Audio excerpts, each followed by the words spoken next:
தமிழகத்தையே உலுக்கிய பேராசிரியை நிர்மலா தேவி தொடர்பான வழக்கில் இருவர் விடுதலை செய்யப்பட்டிருக்கிறார்கள். இந்த உத்தரவினை ஸ்ரீவில்லிபுத்தூர் விரைவு நீதிமன்றம் பிறப்பித்திருக்கிறது. கல்லூரி மாணவிகளை தவறாக வழி நடத்தியதாக பேராசிரியை நிர்மலா தேவி மீதான வழக்கில் இன்றைய தினம் தீர்ப்பு அறிவிக்கப்படும் என்று எதிர்பார்க்கக்கூடிய சூழலில் இந்த வழக்கு தொடர்பாக இருவர் விடுதலை செய்யப்பட்டிருக்கிறார்கள். யார் அந்த இருவர் என்றால், மதுரை காமராஜர் பல்கலைக்கழக உதவி பேராசிரியர் முருகன், ஆராய்ச்சி மாணவர் கருப்பசாமி ஆகியோரை விடுதலை செய்து ஸ்ரீவில்லிபுத்தூர் விரைவு நீதிமன்றம் உத்தரவு பிறப்பித்திருக்கிறது. விருதுநகர் மாவட்டம் அருப்புக்கோட்டையில் இருக்கக்கூடிய தனியார் கல்லூரியில் பேராசிரியையாக பணிபுரிந்தவர் நிர்மலா தேவி. கடந்த 2018ஆம் ஆண்டு கல்லூரி மாணவிகளை தவறான பாதைக்கு அழைத்ததாக இவர் பேசிய ஆடியோக்கள் சமூக வலைதளத்தில் பரவியது. அதன் அடிப்படையில் பதியப்பட்ட வழக்கில் பல்வேறு தரப்பில் விசாரணைகள் மேற்கொள்ளப்பட்டது. இந்த விவகாரத்தில் தற்பொழுது 6 ஆண்டுகளுக்கு பிறகு தீர்ப்பானது வழங்கப்பட்டு வருகிறது. அந்த வகையில் இந்த விவகாரத்தில் இருவர் விடுதலை செய்யப்பட்டிருக்கிறார்கள். மதுரை காமராஜர் பல்கலைக்கழக உதவி பேராசிரியர் முருகன், ஆராய்ச்சி மாணவர் கருப்பசாமி. கூடுதல் விவரங்களை எமது செய்தியாளர் சதீஷ்மணி விவரிக்க கேட்போம். சதீஷ்மணி, வணக்கம். இந்த வழக்கு கடந்து வந்த பாதை என்ன, விவரிங்க.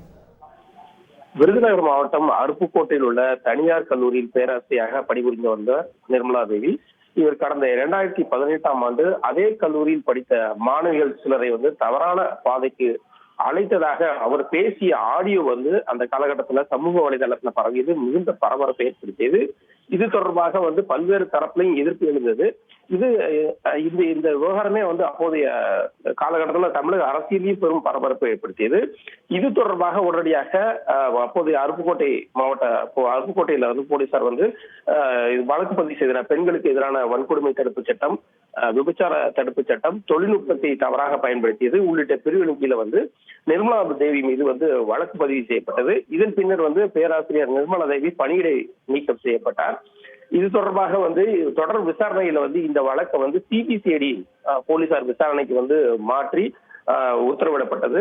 தொடர்ச்சியாக அவர்கள் மேற்கொண்ட விசாரணையில நிர்மலா தேவி, அதே போல மதுரை காமராஜர் பல்கலைக்கழக முன்னாள் உதவி பேராசிரியர் முருகன், அதே போல ஆராய்ச்சி மாணவர் கருப்பசாமி ஆகிய நிர்மலா தேவி ஆகிய மூவரையும் சிபிசிஐடி போலீசார் கைது செய்து சிறையில் அடைத்தனர். இந்த விசாரணையானது சிபிசிஐடியோட எஸ்பி ராஜேஸ்வரி தலைமையில நடைபெற்று வந்தது. தொடர்ந்து கிட்டத்தட்ட 1000 பக்கமுள்ள குற்றப்பத்திரிகையை நீதிமன்றத்தில் தாக்கல் இருந்தாங்க. இதே நேரத்துல இந்த கிட்டத்தட்ட 1 வருஷமா சிறையில் இருந்த நிர்மலா தேவி உட்பட 3 பேரும் உயர்நீதிமன்றத்தால ஜாமீன் வழங்கப்பட்டு அவர்கள் வெளியே வந்தனர். இந்த வழக்குல நிர்மலா தேவிக்கு ஆஜராக வழக்கறிஞர் தொடர்ந்து மாறிக்கிட்டே இருந்ததுனால அரசே இறுதியாக அவருக்கான வழக்கறிஞரை நியமித்ததும் குறிப்பிடத்தக்கது.